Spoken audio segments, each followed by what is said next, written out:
Matthew Berry here talking quarterbacks, and if we're talking quarterbacks, we've got to bring in our quarterback, Cris Sims.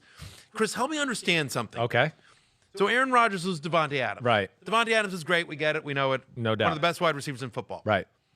In the Matt LaFleur era, Yeah. Aaron Rodgers has played 7 games without Davante Adams. Yes. In those 7 games, Right. 19 touchdowns, 1 interception. Right. Completes over 68% of his passes, averages 292 passing yards per game. He averages 24.1 fantasy points in those 7 games. Just for comparison, last year's number 1 quarterback in fantasy, Josh Allen, averaged 23. Right. And he's going as quarterback 12. And it's all an overreaction to Davante Adams, you think, for sure. Well, of course, we all think. He's Aaron Rodgers. Yeah, thank you. I mean, Yeah. There's no question. Losing Adams hurts. Sure. But Rodgers has played, he lost Jordy Nelson at a point. He lost Randall Cobb at a point. No doubt. It's a proven commodity. We've seen that. We've been here, done that. Yeah, I just don't understand it. He's 14 years. The last 14 years, Aaron Rodgers has finished as a top 9 quarterback 13 times. Right. He's as money in the bank as you get. I don't get it either. He's being drafted as quarterback 12. Yeah, I'm with you. I'm with Matthew Berry all the way on this one. Don't overreact, first off. We know what Aaron Rodgers is. He's maybe the greatest physically gifted quarterback in the history of football. He's extremely smart. He's efficient as hell, right? I think people are making too big of a deal about Rodgers and Mahomes without Davante Adams or Tyreek Hill, in my opinion. Again, it's a system. They have a good system that's going to be able to get the ball to a lot of people. They do go with the run game. I think their defense will be improved this year, to which maybe gets the ball in his hands a little bit more often. Yep. And they're going to find other ways. Now, is it going to be 45-4 like the MVP season 2 years ago, or 37-4 like last year? I don't know if it's going to be quite that, but I don't think it's going to be too far behind that. And I'm with you all the way. Definitely would be a top 10 for me in the fantasy world. Right. And Cris, it doesn't need to be. That's the thing. He's going as QB 12. For him to earn a profit this year in fantasy, he doesn't need to do those kind of numbers. He's going outside the top 10. I think people that, all I know is over the course of his career, people that have bet against Aaron Rodgers usually lose. Yes. You lose. You lose. Yes. Yes. People put too much of the team stuff on Aaron Rodgers.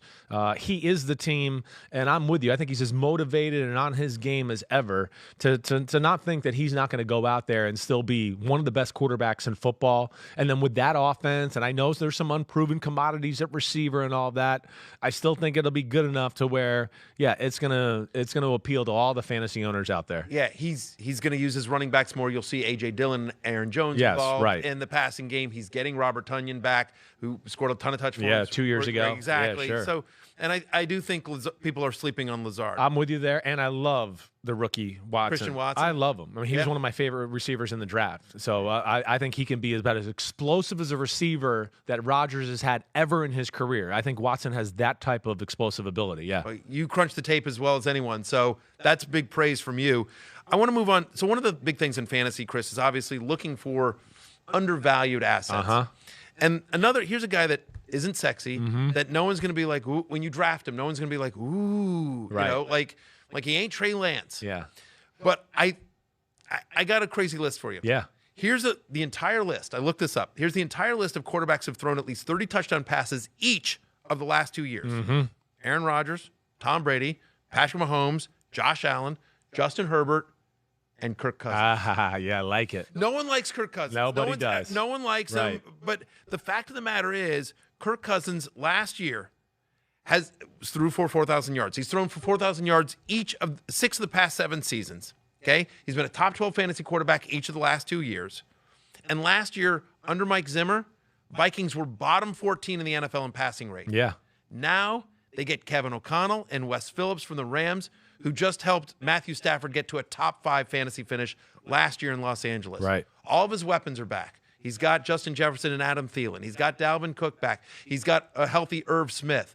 I just don't understand, and I get it. He's not sexy. But if you're looking for a second quarterback, if you're in a deeper league, you're a super flex league, I just think Kirk Cousins, who's going quarterback 15 or later in a lot of leagues, is a value this year. 100%. I mean, I would think he to me is one of like the safest quarterbacks in the world from that. You just want to talk about consistency, efficiency, a little like we talked about with Aaron Rodgers a second ago. First off, I don't understand the hate around Kirk Cousins at times. Him and Derek Carr, I think, are like the most hated on quarterbacks in all of football.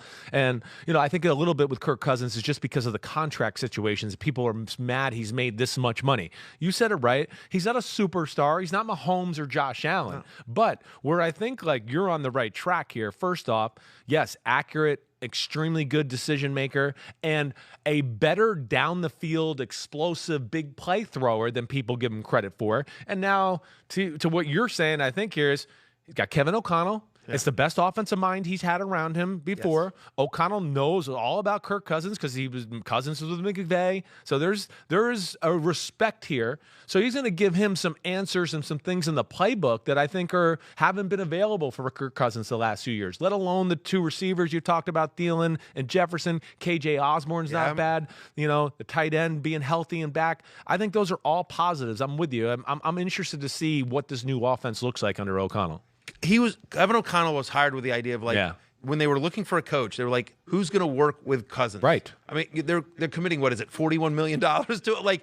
Like that was the idea, is like, make this guy work. And so again, top 12 fantasy quarterback in 6 of the last 7 seasons, each of the last 2 years. He's going his QB 15 on Yahoo. He doesn't have the upside of some of the other guys. He doesn't have the upside of a Trey Lance. Right. But in a deeper league, a 2-quarterback league, I think he's going to outperform QB 15. And I think I think people are underestimating what this offense will do for Cousins, who, to my mind, is one of, if not the best play-action passers in the NFL. Right. And when you've got a guy like Dalvin Cook, it just opens it up. And O'Connell knows that. Exactly. And extremely smart, and going to be in an offense that's going to be, I think, going to be able to take advantage more of his smarts. That's why people like Shanahan and McVay love the guy. Yeah. So I think that's it. People hate on him way too much because, maybe he doesn't make the sexy plays and all of that, the scramble plays, the highlight plays. Yes, that's not his game. I understand that. But when you give him a system and a lot of answers, he's one of those rare guys in the NFL that can take advantage of all that's there to be had from their coach. And I think that's where we're excited about him. Fantasy or reality, it's above 15. I know that. I mean, even reality, he's in that top 10-ish, 12-ish range. Yeah. And to think that even in fantasy that you wouldn't pick him in the top 15 with the numbers he's put up, and that you just see, a guy that's smart, works hard, does everything for the team, and then has talent around him, I just think that's a no-brainer. Yeah, the list of guys that I read, Brady, Mahomes, Herbert, like they're all going the top 6 quarterbacks. Yeah. And then you've got Cousins at 15. And I'm not saying he's those guys, but I'm just saying he's not as far away from them as you might think when you look at the numbers. I'm with you. Part of the problem with fantasy is that I think people react to headlines and buzz, and they don't just look at the numbers. Again, Kirk Cousins is boring. But the numbers are there. Yeah. Somebody who isn't boring is Joe Burrow. Right. Everyone loves Joe Burrow, right? It's a great story. He's easy to root for. Joe Cool, the whole thing. Last year, the Bengals and Burrow specifically, an amazing story. Yes. Love Joe Burrow. Right. Hate where he's being drafted. Okay. Too high for you? He's going as quarterback 5. Listen to here's some of the. I'm going to list you some of the quarterbacks that Joe Burrow is being drafted ahead of. Sure. Kyler Murray. Yep. Tom Brady, right? Jalen Hurts, Dak Prescott, Russell Wilson, Matthew Stafford, right? Aaron Rodgers, right? He's being drafted ahead of all those guys. Yeah. If you look a little bit closer, and I put this out in my 100 facts, but almost half of Joe Burrow's fantasy points from last year, 47% of his fantasy points last year came from 3 games. The end of the year. Those 2 games at the end of the year, one of which was against a beat-up Ravens team. Right, the Chiefs. One of which is the Chiefs game, that crazy game against the Chiefs. Right. And earlier in the year against the Ravens. Like, he just owned the Ravens last year. So 3 games accounted for half of his fantasy points last year. The 6 games prior to those 2 games that you mentioned at the end of last year, monster games. The 6 games prior to that, he had just 6 touchdown passes. Yeah. And so there was just an inconsistency there for Joe Burrow. He had 4 different games last year with under 13 fantasy points. Like, there were 4 different games where he just absolutely killed you last year. He's not running as much as well. Yeah. He averaged under 8 rushing yards a game, which was down more than 50% from the previous year. Yeah. And I just think, look, he's a special quarterback. I'm not questioning that. Yeah. But now he's on defensive coordinator's radar. Yeah, sure. Every team that is playing the Bengals this year is just like, They've circled Joe Burrow. They've circled Jamar Chase. Yeah. How do we take these guys away from them? Right. They bolstered the offensive line in the offseason. I think you'll see more Joe Mixon this year. I think a more balanced offense this year than last year. Right. So is Joe Burrow a top 12 fantasy quarterback? Of course he is. Probably top 10. But you don't think top 5? Not ahead of Aaron Rodgers, Right. not ahead of Kyler Murray, Right. not ahead of Dak. I just, there's some guys that are going to have monster years, not ahead of Tom Brady or Jalen Hurts. Yeah. I mean, you and I have talked about Jalen Hurts. You know, I think Jalen Hurts has #1 quarterback in fantasy upside. Yeah, I get you. Yeah. Yeah, So, so I'm just, all right. So this Your is where thoughts on Joe I'm Burrow? going to disagree with you Yes, on this sir. one. Go This is for it. one where I look at it more as the end of the year of a little bit of a jump off spot. Okay. You know, that okay, hey, as a guy that dealt with a pretty bad knee injury early in the year, I don't think he was totally himself. You kind of mentioned it already. That was the worst offensive line I've ever seen get to the Super Bowl, right? So there's that, plus the young aspect of, hey, Jamar Chase gelling with some of these guys, getting them all on the same page that way. And then, you know, I think with him, the talent they have around him, I'm going to say that, one, I think in reality he's better than a lot of the guys you mentioned. Fair. And then even in fantasy, this is one where I'm going to disagree, and I think that's just going to be a little bit of a confidence builder. And I think just between the guy, I got to be around him a little bit. Man, he's just got everything you want. And I just think the physical ability is going to continue to improve and show more. And I think the offense is going to expand as well. It does scare me a little bit of the fact that, yeah, they could be a little bit more balanced. But I still think it's going to be, they know who the man is there. And they're going to frame everything around Chase and Burrow and Higgins and that. So that's one where maybe I'll disagree with you a little bit. And I'm not as mad if I had a fantasy team, and I mean, he might have been my top 5 quarterbacks. but listen, Burrow's fantastic. Yes. None of us are disagreeing. No, with Mike. I know that. He's I a know. special kid. Yeah, he's a special kid. Yes. He's a franchise Right. quarterback.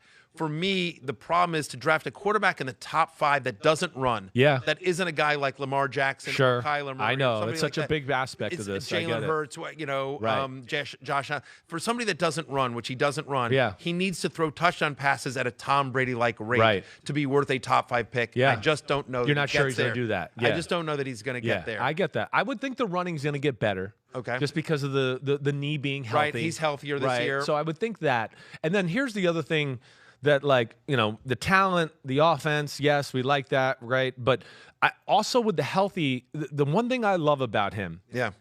he's one of the best scramblers in football. I always call him the slippery son of a bitch. He just always gets out of everything and moves around and does that. He's got a little Romo to him. He in that does, way. and Yeah. that's where I think, like, you know, maybe he can make a lot of big plays, touchdown passes, and get to numbers of the Bradys of the world to where maybe it justifies, you know, a top 5 pick in fantasy. I mean, listen, the argument there, right, is Yeah. that he, because of the connection that he has with Jamar Chase, Right. when those playground plays happen, right, when you're extending plays and you're just trying to like make something happen, having guys like Jamar Chase, where he's got this connection with, and T. Higgins, and even Tyler Boyd that can go up and get it, like. He's got as good a wide receiver core as there is in the NFL. No question. It might not be the best. You're right. You're right.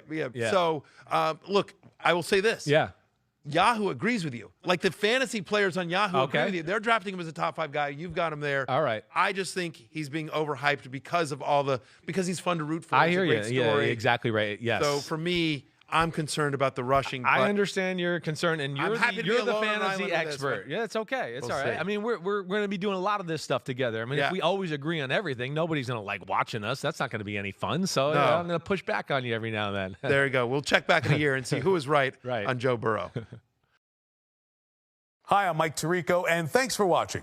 Make sure to hit subscribe for the latest news and highlights from NBC Sports.